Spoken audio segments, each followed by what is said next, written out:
What's going on, Dallas Cowboys fans? We're now on a Friday, so of course we're a couple days away from the Dallas Cowboys playing the New England Patriots on Sunday at 3:25, I believe the time will be. Of course, unfortunately, the last game against the Arizona Cardinals, the Dallas Cowboys did come up way short, 28-16, to one of the teams in the league that is seen as more of a tanking situation. So it was just an unfortunate and just a very disappointing game in many aspects. So hopefully this team can get back on track. Again, it is a week by week type league, of course, in the NFL. Any given Sunday, you can lose. The best team in the league by record standards can lose to the worst team in the league by record standards. So it's just how it is. You have to come in every single week prepared and ready to take care of business, because if you do not, you can be beat. Because every team, although the best teams have many players that can make plays, every team, even the worst teams, by talent wise, I guess, by comparison, have guys that can make plays. So you have got to take care of business when you can. Hopefully the Dallas Cowboys can get back on track. There are some keys I believe will help the Dallas Cowboys accomplish that, and we'll see if we can get it done. Key number one to the Dallas Cowboys taking care of business against the New England Patriots will be this defense has got to come out aggressive, has got to come out fiery and ready. What it seemed like last game, and again, we're not making excuses for any of these players, but it seems like this team pretty much just still was kind of dealing with the letdown of losing to Trayvon Diggs on Thursday of last week prior to the game. So, and again, you have some of these guys, when you have these long expectations, we saw how just, again, intense, and you want to say fiery, training camp was offensively and defensively. These guys are banging heads, chirping at each other. We saw the in quotation, I guess you want to say conflict. There was no conflict, but we saw the back and forth between guys like Dak Prescott, Trayvon Diggs. And of course, when you're having that intensity and you're having that passion and these beliefs that you are potentially a Super Bowl contending type team, of course, losing a guy, an all pro level player like Trayvon Diggs at the cornerback position, we're talking about a playmaker guy that's a complete ball hog. You lose somebody like that, it's going to change your entire defense, because now you're having to move guys around a little bit to try to make up for what you have now lost, and moving a guy like Deron Bland now to playing outside boundary corner when he's, again, all offseason, he's been preparing to do nothing more than be your main nickel corner, your slot guy. And all of a sudden, now you find himself being that boundary corner opposite of a Stephon Gilmore. And now Stephon Gilmore is not only is he now going to be your de facto number one corner on the team, which again, he was brought in to be, in conjunction, in addition to a guy like Trayvon Diggs. We were lethal. You saw those first couple weeks, the Dallas Cowboys looked very just. It was, again, I was starting to kind of push my own thoughts into this defense can be one of these historic level type defenses, because there were not many weaknesses. But now losing a guy like Trayvon Diggs, it felt like the defense just kind of lost. I guess you want to say lost, some air let out of the tires a little bit. That's what it felt like. So yeah, although you had certain plays here and there, guys like Micah Parsons making plays, but even though by Micah Parsons standards, it was not a good game. There were not many guys that you could say had a great game against the Arizona Cardinals. So we have got to get back on track, and that's going to come from Dan Quinn, getting these guys in check. We're going to have our leaders, your J-Ron Curson type players, your DeMarcus Lawrence, your Tank Lawrence, your again, we're talking about guys like Jonathan Hankins. We're talking about guys like Micah Parsons, of course. We have got to have these guys step up and take care of business, because you cannot find yourself in a slide. The Philadelphia Eagles now have taken somewhat of a slight control of the division. Again, it's early, so whatever that means. But you have got to come out fiery and ready to go defensively. And I feel like that is going to be key number one to the Dallas Cowboys getting back on track. Also, one of my keys from last week, I would strongly believe in the simple fact we had got to get other guys involved. Opposite of a CD Lamb. I said CD Lamb cannot be pretty much your only weapon. Also, in addition to a guy like Tony Pollard, who has had a nice solid start to this season so far. You have got to get more weapons involved in this offense. And I said, I believe that is a key to what needed to happen for the Dallas Cowboys last week. There were a couple guys. Michael Gallup had a little bit of a better game last week, but again, although when you look at the final, I guess you want to say not even the stat sheet. You can't always just look at the stat sheet. But when you watch the actual game play, there were still not guys that were getting off and making plays other than a guy like a CeeDee Lamb here and there, a Michael Gallup, Tony Pollard, of course. What I guess you want to say was one of the biggest issues. We had so many high hopes for a guy like Brandon Cooks in his offense. Very high hopes. Guys like Brandon Cooks, now you look at his targets. He has 11 targets on the season, 4 catches, I believe 38 yards or something around there. It has not been anything of, especially my expectations, I'll say, for a guy like that. Because what it seemed to be is that we're still trying to get, it's like the offense looks like we're still probably kind of just stuck in the mud a little bit. And to me, I did not have that thought process that's what the offense would look like, because again, we're looking for guys that are going to make plays and stretch the field. That has not happened. Brandon Cooks, and as I'm going to say disappointing, of course, he got a little banged up, I believe, earlier in the first couple weeks of the season. But we have got to find ways to key these players open. That is not going to be something that you can continue to get away with, because again, now you're talking about adding in a Michael Gallup, potentially what he could be adding. Jalen Tolbert has not pretty much been a guy that I have heard anything really from this season. Even the tight end position, Jake Ferguson does have a touchdown in this season, but again, the tight end position hasn't been really anything special so far. We have got to open up things for this offense, because again, I'm going to say it now. When you're looking at one of the biggest issues, to me, it's going to be, what exactly is this offense? Mike McCarthy has taken over the play calling duties, in addition to a guy like Brian Schottenheimer having his voice and his opinions also in the mix. And also in conjunction with a guy like Dak Prescott. It's supposed to be the Tex Coast offense. Now, again, a play on of the word, the West Coast offense, the Tex Coast. It has not come to fruition. None of this stuff has happened. And I'm going to say it now. I'm going to jump out there early and say it.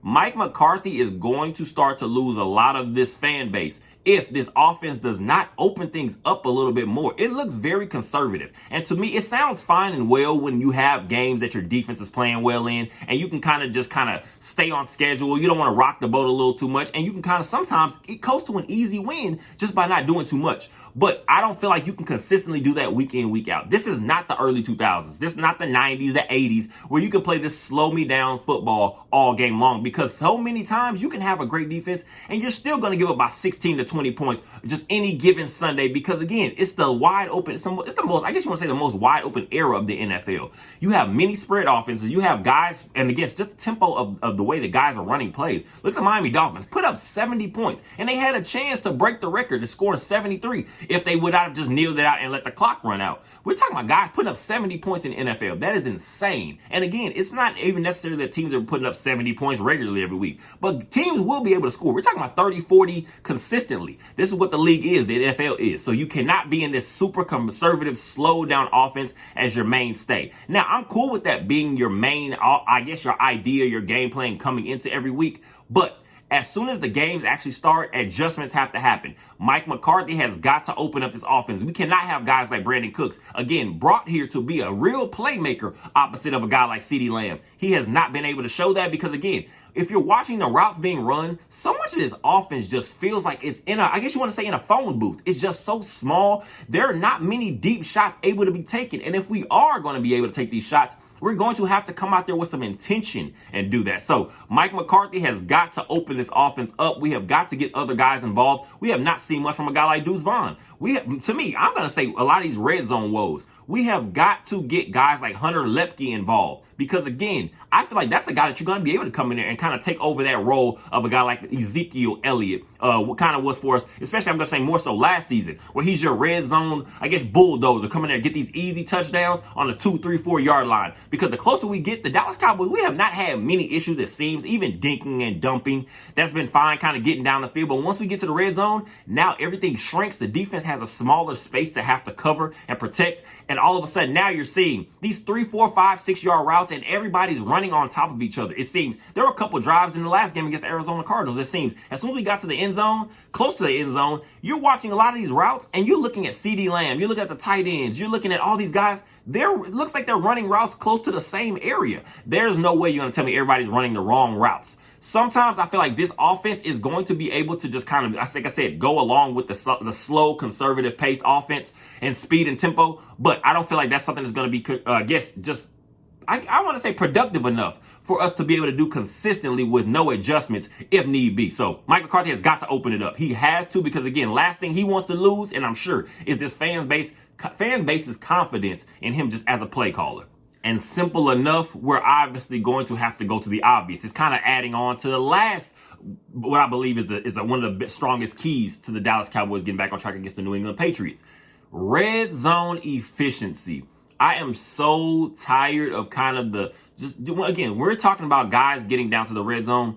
What we're starting to see is one, I guess you want to say going back to like the Jason Garrett era of the Dallas Cowboys. Of course, we had certain times where we would kind of get bogged down, and it seems like we would get to the red zone and we're settling for field goals. We would drive the field and we're settling for field goals. You cannot kick 3-point field goals all day long and expect to win consistently in the NFL. While you're doing that, teams a lot of times that don't have any expectations. Look at the Arizona Cardinals again. They were playing free, loose, confident. And what is going on? Now you're seeing guys breaking off long runs, running through tackles they might not regularly break through if you're actually putting pressure on them. The Dallas Cowboys have got to close out red zone trips and opportunities with touchdowns. I'm going to say this now. When we're watching Dak Prescott lead this offense, at this point, Dak Prescott is what Dak Prescott is. We're talking about year 8. A guy that I believe he does have capabilities to lead the Dallas Cowboys on a playoff run. But at the same time, Dak Prescott is not a Pat Mahomes type player. He's not a guy that I believe is going to just take over control and lead the Dallas Cowboys to a Super Bowl. It's going to be a team effort, which again, that's not saying much. And it's not a knock on Dak Prescott. It's just what I believe he is at this point of his career. He's a guy that's going to be able to use, I guess, his legs at certain points. He's going to be able to make some deep throws at certain points. But again, to me, I feel like Dak Prescott is going to have to take control over this offense even more so. Of course, Mike McCarthy has spoken so many times. Brian Schottenheimer has spoken so many times. Dak Prescott has pretty much full control of this offense. So what we're going to need to see is when we get to the red zone, I want to see Dak Prescott use his legs more in certain situations need be. Because one thing you can honestly say is when we get to these situations, these red zone opportunities again, every time, we just kind of spoke about the same thing. I spoke about the same thing of when the offense will kind of close up when you get to the red zone. Defense has less room to have to protect. Defense has less space to have to cover. What does that mean? There's less opportunity for you to take that extra second of decision making to decide what you're going to figure out you're going to do. There are certain opportunities sometimes if Dak Prescott sees that nobody's completely covered, because again, talking about the offense seeming just so conservative, Dak Prescott has got to use his legs more. And I'm not asking him to be a Lamar Jackson, a Jalen Hurts type runner. What I'm looking for Dak Prescott to do is be able to just be more decisive and quickly decisive. Honestly, we can go back into the simple fact of the final touchdown, of the final interception against the Arizona Cardinals to the end zone. Although I don't feel like that was fully Dak Prescott's issue or his fault, because again, once we're looking at, again, going back to the conservative just effort of this offense, we're running the clock. We're running the ball. The clock is ticking. You're down 12 points. Mike McCarthy, why are we running the clock out when we're running out of time? You're not guaranteed, as if your defense had not been locked down that day. You cannot just, I guess you got to say automatically guarantee that your defense is going to give you another opportunity to get the ball back. You have got to score and just give yourself a chance. What I'm wanting to see Dak Prescott do is, if you don't see anything right there, take off and get whatever you can get. Maybe sometimes getting 4 or 5 yards just makes that 4th and goal a little bit easier and a little bit more simpler to figure out a play that can get you into the end zone. So Dak Prescott, I want him to be just more decisive. I want him to be more quick trigger, less thinking, because to me, Dak Prescott plays his best, and he's shown throughout these, again, we're talking about 7 years of some change now, less than 8 years fully, but into his 8th year as an NFL quarterback, a starting NFL quarterback, Dak Prescott plays his best when he's going off his instincts. We're talking about when you watch these 2-minute drills, that's when I feel like Dak Prescott is his best, because he's thinking less and he's just playing off intensity. He's playing off instinct. He's playing off natural ability. That's what I want to see Dak Prescott do. Again, key number 3 for me to the Dallas Cowboys finding success against the New England Patriots this Sunday at 3:25 again. I feel like Dak Prescott has got to take control, be very decisive, and be quick with his decision making. And we'll be able to get right back on track and get right back into the thick of this NFC East division race. There's so much talk now. Of course, the Dallas Cowboys, national media. We're going to get the most coverage because it's the Dallas Cowboys. It's the most valuable sports, not only football. We're talking about entire sports franchise in the entire world. It's the Dallas Cowboys, just that brand. You're going to be talked about. So if you're not winning, the way the media will believe you should be winning, and this fan base should believe you're going to be winning, is going to be talked about. We have got to block all that stuff out as fans, because again, it's going to constantly be annoying. It's going to happen. It is what it is.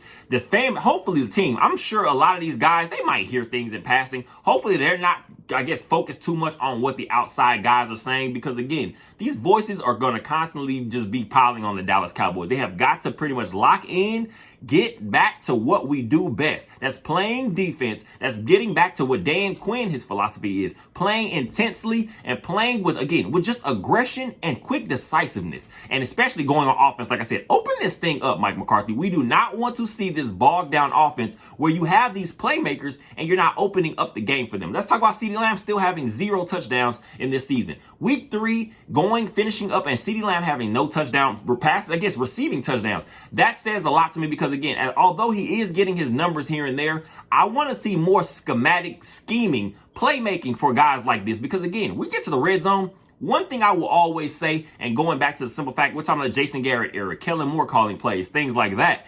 One thing I will always give them a credit for, once we got to the red zone, our playmakers were the biggest options. Whether it was a Dez Bryant, whether it was an Amari Cooper, whether it was a CeeDee Lamb. We get to the red zone, these guys are going to get targeted. Whether it's a quick fade ball, because again, one thing you cannot at all, pretty much, I guess you want to say, just prepare yourself for as a defensive back, is just a crazy athletic playmaking wide receiver. It's one-on-one, a 50-50 ball. Sometimes we're watching this offense just look like it's in the mud, against a stick in the mud. Once he gets to the red zone, give CeeDee Lamb an opportunity. Give him a jump ball. Give him a back shoulder fade. Give him a quick slant. We need to see him. I don't care if it's a quick bubble screen. We've seen CeeDee Lamb. He's way more physical than some guys will give him credit for. Let's be really clear about that. I want to see our playmakers get opportunities once we get to the red zone. Stop trying to be methodical and slow-paced with everything. Let's get aggressive. Let's take control, and let's get back to what the Dallas Cowboys can do and should be able to get done for the remainder of this season. I appreciate you guys for all the support. Like I said, the Dallas Cowboys will play the New England Patriots 3:25 on Sunday. This is just a game. Again, it's going to be very important to see what is the fortitude of this team, mental fortitude. Is this a tough team? Is this a team that we can actually count on to hopefully actually be able to make some noise this year? We will see, and I believe this game will be very telling because next week it's the San Francisco 49ers. Of course, it's one game at a time, but you are now starting to hit the thickest of your schedule. We have got to get physical. We have got to get back on track. I appreciate you guys for all the support. You are amazing, and go Cowboys.